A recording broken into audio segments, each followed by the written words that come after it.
जय हिंद दोस्तों, स्वागत है आप सभी का एक नई वीडियो में। और इस बुक की खासियत आप लोग को पहले से पता होगी कि फर्स्ट पेज में उसका सब्जेक्टिव दिया है और जैसे ही सब्जेक्टिव खत्म होता है नेक्स्ट पेज में उसका टेस्ट होता है। तो आप लोग तैयार ही होंगे आज से पढ़ने के लिए, तो बिना टाइम वेस्ट के स्टार्ट करते हैं।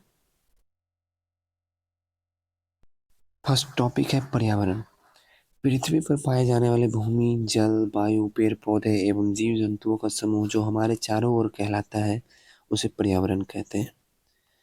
प्रथम अंतर्राष्ट्रीय पर्यावरण सम्मेलन 5 जून 1972 स्टॉकहोम में हुआ था। प्रथम विश्व पर्यावरण दिवस 1973 में मनाया गया। विश्व पर्यावरण दिवस 5 जून को मनाया जाता है। ओजोन परत के संरक्षण से संबंधित मॉन्ट्रियल सम्मेलन 16 सितंबर 1987 को हुआ था।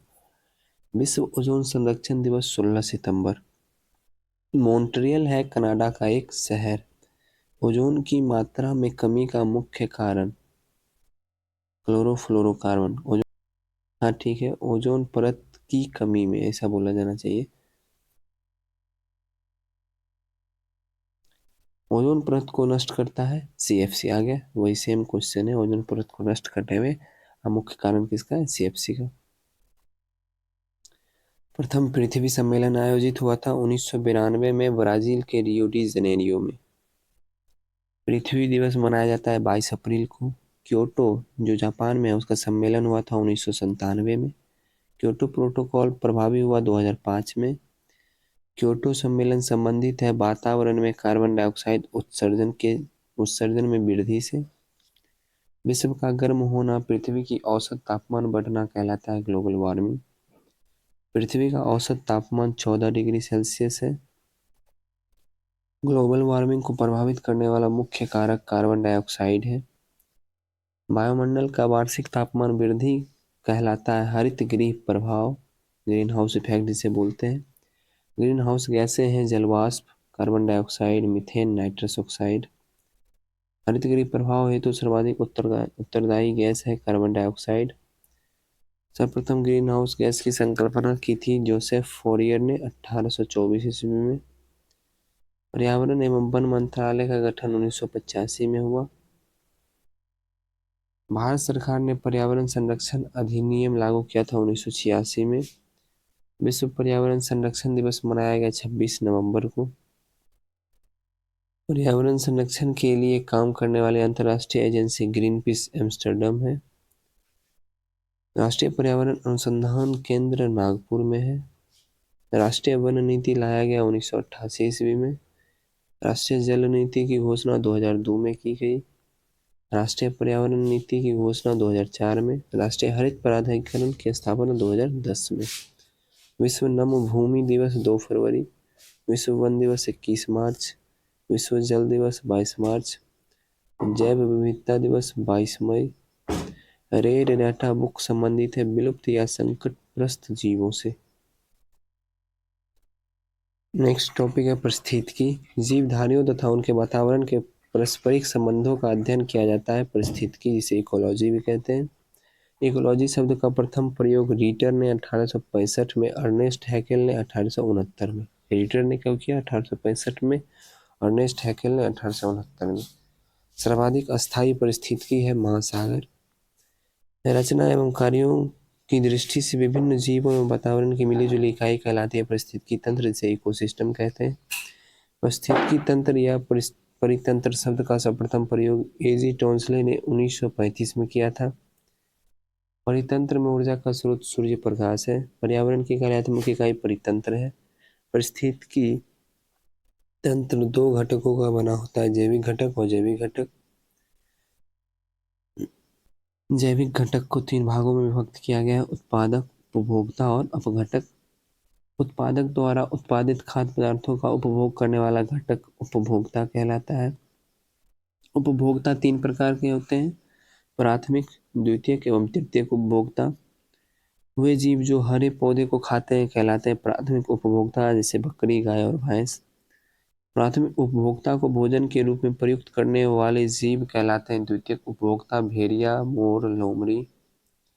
द्वितीयक उपभोक्ता को भोजन करने वाले इस्तेमाल करने वाले जीव कहलाते हैं तृतीयक उपभोक्ता, बाघ, शेर, चीता। अजैविक घटक को दो भागों में विभक्त किया गया है, कार्बनिक और कार्बनिक। कार्बनिक अजैविक घटक कार्बोहाइड्रेट, प्रोटीन, वसा। और कार्बनिक अजैविक घटक मृदा, जल, वायु, खनिज। अपघटक होते हैं कवक एवं जीवाणु। सफाई कर्मचारी कहलाते हैं अपघटक। एक जीव द्वारा दूसरे को खाए जाने पर पोषक तत्वों एवं ऊर्जा का रूपांतरण कहलाता है खाद्य श्रृंखला। खाद्य श्रृंखला बनती है उत्पादकों, उपभोक्ताओं एवं अपघटकों से मिलकर। खाद्य श्रृंखला में प्राथमिक एवं द्वितीयक उपभोक्ता मानव होते हैं। किसी परितंत्र के विभिन्न ऊर्जा स्तरों की कार्यात्मक भूमिका की तुलना करने हेतु प्रदर्शन किया जाता है ऊर्जा पिरामिड का। ऊर्जा पिरामिड सदैव सीधा होता है। सर्वाधिक जैव विविधता पाई जाती है उष्णकटिबंधीय वर्षा वन में। पारिस्थितिकी विज्ञान केंद्र बेंगलुरु में है। नेक्स्ट टॉपिक है प्रदूषण। वायु, जल या भूमि में अनचाहे परिवर्तन जो मनुष्य एवं जीवधारियों के लिए हानिकारक हो कहलाता है प्रदूषण। मानव जनित पर्यावरणीय प्रदूषण कहलाता है एंथ्रोपोजेनिक, जिसे परजैविक कहते हैं। जैव विघटित प्रदूषण है वाहित मल। वायु प्रदूषण सीसा से प्रभावित अंग है उदर। तंत्रिका तंत्र संबंधित रोग होता है सीसा से। एस्बेस्टोस धूल से प्रभावित अंग है फेफड़ा। पारा प्रभावित करता है मस्तिष्क को। वायु प्रदूषक कार्बन डाइऑक्साइड प्रभावित करता है रक्त धाराओं को। भूमिगत जल को दूषित करने वाला अजैविक प्रदूषक है आर्सेनिक। जल प्रदूषण को मापने हेतु जांच की जाती है बायोमैकेनिकल ऑक्सीजन डिमांड से। मनुष्य में रक्तदाब बढ़ाकर दिल संबंधी रोग उत्पन्न करता है वायु प्रदूषक कैडमियम। ब्राउन एयर शब्द का प्रयोग किया जाता है प्रकाश रासायनिक धुआं के लिए। पीएम तथा एसपीएम संबंधित है प्रदूषण से। पीएम का तात्पर्य है पार्टिकुलेट मैटर और एसपीएम का तात्पर्य है सस्पेंडेड पार्टिकुलेट मैटर। वायु प्रदूषक है carbon monoxide, sulphur dioxide, hydrogen sulphide. 3 दिसंबर 1984 को भोपाल में यूनियन कार्बन फैक्ट्री में किस गैस का रिसाव हुआ था? Methyl isocyanide. मिनीमाता रोग पारा युक्त जल से होता है। मिनीमाता रोग सबसे पहले हुआ था जापान में। नदियों में जल प्रदूषण की माप की जाती है ऑक्सीजन की घुली हुई मात्रा से। सिगरेट के धुएं का मुख्य प्रदूषक है कार्बन मोनोऑक्साइड एवं बेंजीन। केंद्रीय प्रदूषण नियंत्रण बोर्ड कहाँ है? दिल्ली में। जल संरक्षण एवं प्रदूषण नियंत्रण अधिनियम 1974 में बना था। वाहनों से निकलने वाले धुआं में पाया जाता है कार्बन मोनोऑक्साइड एवं सीसा।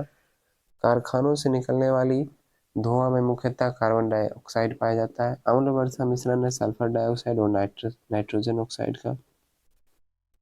अम्ल वर्षा के रूप में पृथ्वी पर गिरते हैं सल्फ्यूरिक अम्ल एवं नाइट्रिक अम्ल। डीडीटी होता है अजैविक अपघटनीय प्रदूषक। संगमरमर से निर्मित ऐतिहासिक इमारतों को हानि पहुंचाता है सल्फर डाइऑक्साइड। ग्रीन मफलर संबंधित है ध्वनि प्रदूषण से।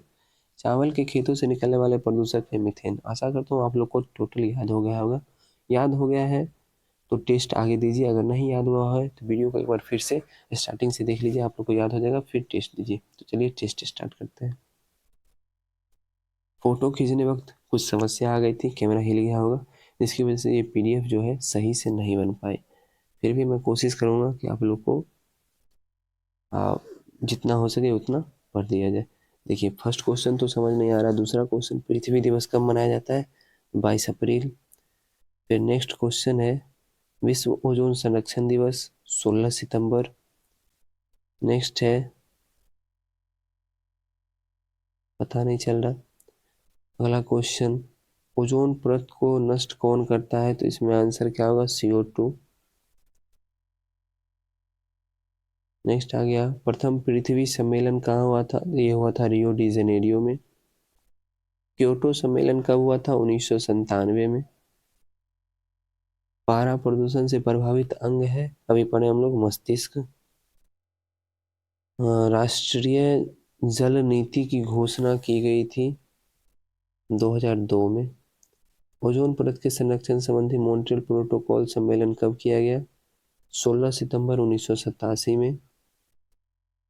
राष्ट्रीय वन नीति कब लागू किया गया? तो राष्ट्रीय वन नीति लागू किया गया था 1988 में। परितंत्र शब्द का सर्वप्रथम प्रयोग किसने किया था? तो परितंत्र शब्द का सर्वप्रथम प्रयोग एजी टॉन्सले ने किया था। भोपाल में यूनियन कार्बाइड फैक्ट्री में मिथाइल आइसोसाइनाइड गैस का रिसाव कब हुआ था? 1984 में। सर्वाधिक अस्थायी पारिस्थितिकी कौन है? समुद्र हो जाएगा, महासागर। जैव विविधता दिवस 22 मई हो जाएगा। नेक्स्ट आगे, पर्यावरण की कार्यात्मक इकाई क्या कहलाती है? परितंत्र कहलाती है। पदार्थ में जल प्रदूषण की मात्रा, ये समझ में नहीं आ रहा। जब समुद्र में जल प्रदूषण हो सकता है, इसे पता नहीं चल रहा। नेक्स्ट है विश्व पर्यावरण दिवस 5 जून को मनाया जाता है। क्योटो प्रोटोकॉल कब से प्रभावी हुआ? 2005 से। सम्मेलन वैसे 1997 में हो गया था। पृथ्वी का औसत तापमान 14 डिग्री सेल्सियस। ग्लोबल वार्मिंग को प्रभावित करने वाला मुख्य कारक CFC हो जाएगा। वायु प्रदूषक सीमा से प्रभावित अंग, ये हो जाएगा उदर। क्योटो सम्मेलन का मुख्य उद्देश्य क्या था? क्योटो सम्मेलन का मुख्य उद्देश्य CO2 को कम करना। परितंत्र में ऊर्जा का मुख्य स्रोत क्या है? तो परितंत्र में ऊर्जा का मुख्य स्रोत है सूर्य। प्रथम बार इकोलॉजी शब्द का प्रयोग किसने किया था? रिटर ने किया था 1865 में, और 1869 में अर्नेस्ट हैकेल ने किया था। सर्वप्रथम ग्रीन हाउस गैस की संकल्पना किसने की थी? तो सर्वप्रथम ग्रीन हाउस गैस की संकल्पना जोसेफ फॉरियर ने किया था। विश्व वन दिवस कब मनाया जाता है? ये मनाया जाता है 21 मार्च को। विलुप्त हो रहे प्राणियों संबंधित रेड डाटा बुक है। विश्व जल दिवस 22 मार्च को मनाते हैं। नेक्स्ट है, सरकार ने पर्यावरण संरक्षण अधिनियम कब लागू किया? ये क्वेश्चन का जवाब आप मुझे कमेंट में दीजिएगा कि पर्यावरण संरक्षण अधिनियम कब लागू हुआ था। ठीक है। विश्व पर्यावरण संरक्षण दिवस मनाया जाता है, तो कब मनाया जाता है पर्यावरण संरक्षण दिवस, बताइए। इसका आंसर हो जाएगा 26 नवंबर। पर्यावरण संरक्षण दिवस है, ना कि पर्यावरण दिवस, ध्यान दीजिएगा। पर्यावरण संरक्षण के लिए कार्य करने वाली अंतर्राष्ट्रीय एजेंसी कौन सी है? तो पर्यावरण के लिए कार्य करने वाली ग्रीन पीस है। नेक्स्ट है, राष्ट्रीय पर्यावरण अनुसंधान केंद्र कहाँ स्थित है? राष्ट्रीय पर्यावरण अनुसंधान केंद्र स्थित है नागपुर में। राष्ट्रीय पर्यावरण नीति की घोषणा कब की गई? ये 2010 में की गई। पारिस्थितिकी विज्ञान केंद्र कहाँ स्थित है? पारिस्थितिकी विज्ञान केंद्र स्थित है बेंगलुरु में। संगमरमर से निर्मित ऐतिहासिक इमारतों को सबसे अधिक हानि कौन पहुंचाता है? तो SO2 सल्फर डाइऑक्साइड। अपघटक के अंतर्गत कौन आते हैं? तो अपघटक के अंतर्गत कौन आते हैं, बताइए। कवक और जीवाणु दोनों आते हैं। ग्रीन हाउस गैस के कारक कौन नहीं है? कौन नहीं है, इसमें हो जाएगा ऑक्सीजन। विश्व आर्द्र भूमि दिवस 2 फरवरी को मनाया जाता है। ऊर्जा पिरामिड सदैव सीधा होता है। मानव जनित पर्यावरणीय प्रदूषण कहलाता है एंथ्रोपोजेनिक। जैव विघटित प्रदूषक क्या है? तो जैव विघटित प्रदूषक है वाहित मल। एस्बेस्टस धूल से प्रभावित अंग कौन सा है? तो इससे प्रभावित अंग है फेफड़ा। वायु प्रदूषक किसे प्रभावित करता है? तो वायु प्रदूषक जो है रक्त को प्रभावित करता है। सेट समाप्त हो गया। आज सेट में कुछ प्रॉब्लम आ गई थी फोटो खींचने वक्त, फिर भी मैंने लगभग सारे क्वेश्चन पढ़ दिए। तो आशा करता हूँ अच्छा ही लगा होगा। अच्छा लगा है तो वीडियो को लाइक कर दीजिए, अपने दोस्तों को भी ज़रूर शेयर कीजिए। चैनल पे नया है, चैनल को सब्सक्राइब कर लीजिए। आपको 2 वीडियो मिल रही है अभी कंटिन्यू। एक सुबह के 9 बजे जीके का जो भी चल रहा है, और एक शाम में 6 बजे साइंस का। तो दोनों वीडियो आप लोग को कंटिन्यू मिलती जा रही है। तो आप लोग चैनल से कंटिन्यू जुड़े रहें और क्लास कंटिन्यू करते रहें। आप एक भी दिन अगर क्लास मिस कर देते हैं, फिर उसे कवर करने में प्रॉब्लम हो जाएगी। 10-15 मिनट का वीडियो रहता है, किसी भी समय निकाल कर आप इसे कवर कर सकते हैं। और शाम में 8 बजे अलूसेंट ऑब्जेक्टिव का टेस्ट होता है अपने टेलीग्राम ग्रुप में, तो आप लोग वहाँ ज़रूर जुड़ जाइएगा।